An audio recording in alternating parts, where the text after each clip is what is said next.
Você está na Rede Nordeste com Magno Martins. Entrevista.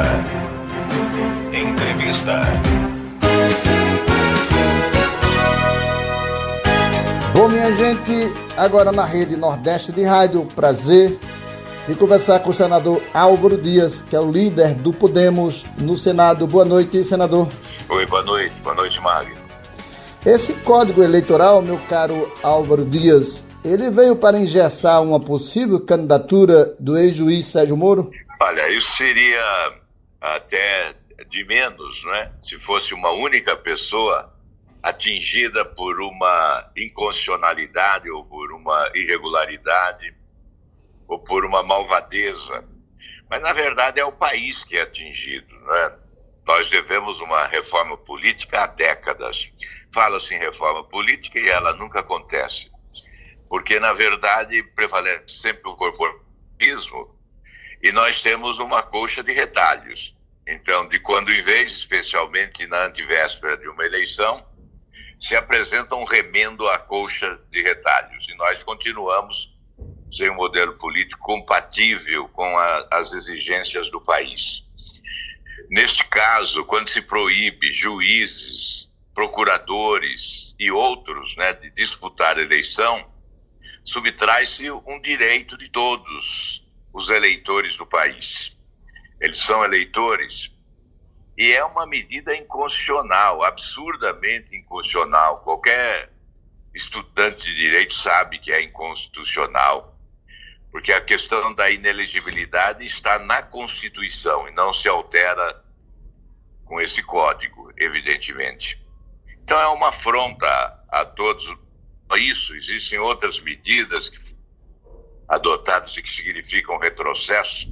Quer dizer, a Câmara dos Deputados, nós não podemos generalizar, há lá parlamentares brigando para que as coisas aconteçam da melhor forma possível, mas há aqueles que pensam em aumentar o fundo eleitoral e adotar medidas na legislação eleitoral que facilitem a sua sobrevivência no mundo da política, eliminando concorrência, por exemplo, como é neste caso. Então nós temos que rejeitar isso, temos que repudiar esta iniciativa. E olha, eu vou colocar mais uma vez aqui o que eu tenho dito, especialmente desde 2018, reforma política no país só quando tivermos um presidente preocupado com reformas. Porque caberia, nesse sistema presidencialista, ao presidente da República liderar um processo de reforma política que é matriz de todas as reformas, das demais reformas. Então, caberia ao presidente eleger uma comissão de especialistas para elaborar um pré-projeto, subscrever esse projeto, convocar a sociedade a apoiá-lo e submeter ao Congresso Nacional. Aí sim teremos um novo modelo político para o país, com a prevalência do interesse corporativista, nós continuaremos tendo uma legislação que é uma colcha de retalhos.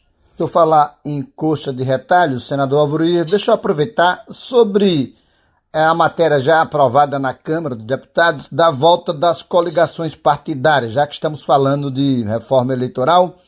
Dizem que no Senado não passa. O sentimento que o senhor também vê é esse? Me parece que querem apresentar alguma alternativa, né, para fazer com que essa coligação seja a transição para algo melhor.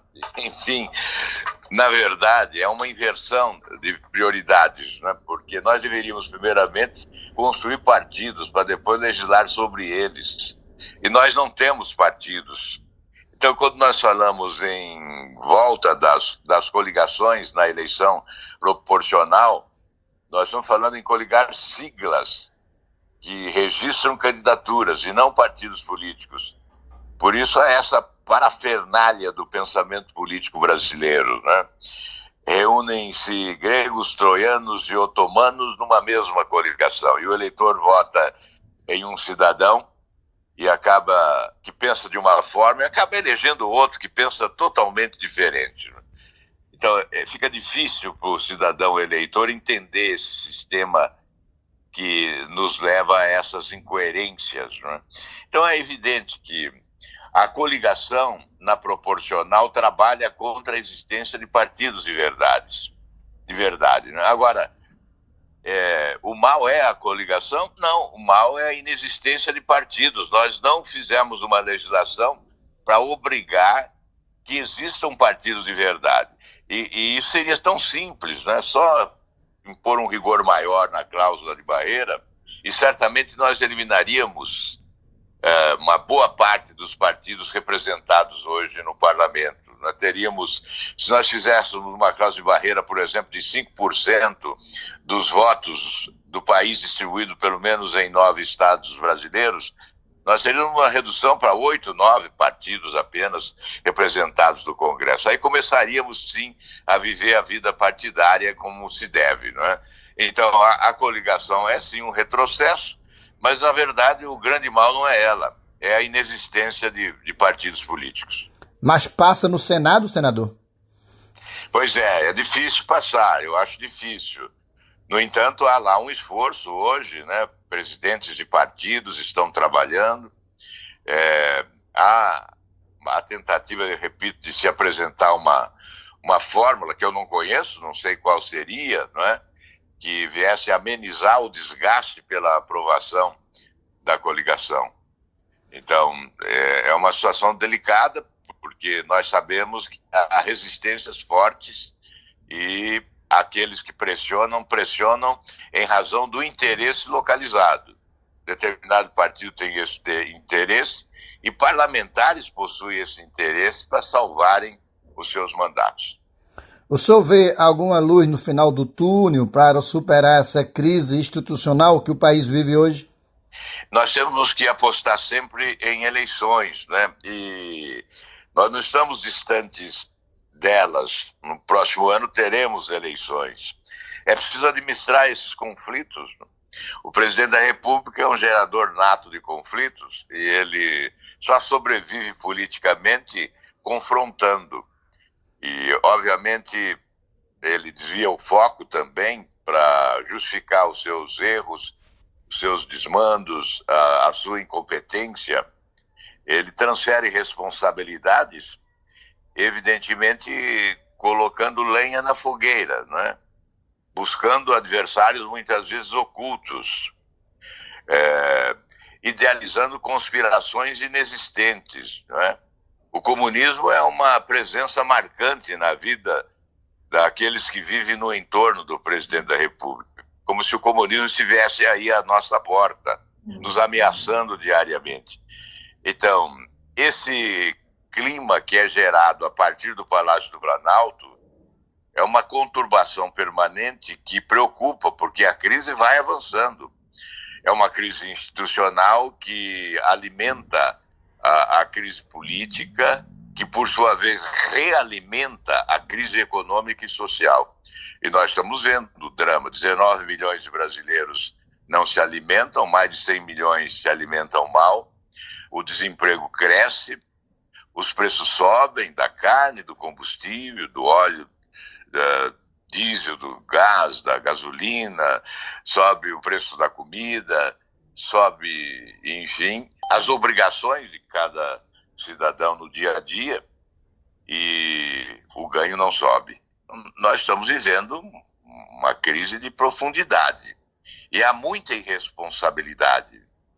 Então é evidente que nós temos que contribuir para buscar um ambiente de trabalho e de paz, né? É óbvio que nós não podemos estar estimulando a crise.